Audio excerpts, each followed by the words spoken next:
Hey, what is going on YouTube? My name is Murdoch and welcome back to another video. For Christmas, I got an airbrush.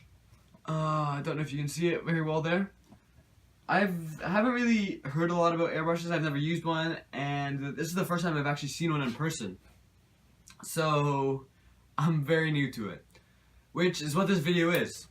I decided to record myself using an airbrush for the first time ever.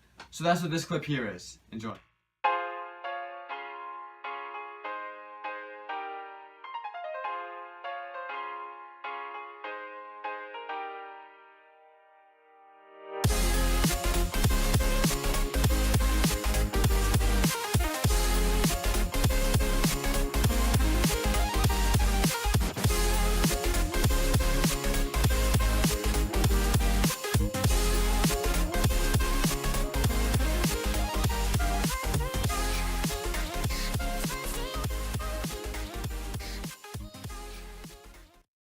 So after that was just kind of messing around. I decided to create, or try and create, a more suitable work of art.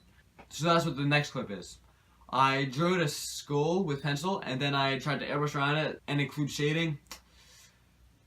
Worked alright, better than my original attempt, but still not as good as I know I can do. So maybe expect a few more videos like these, and without further ado, enjoy my first ever airbrushing attempt.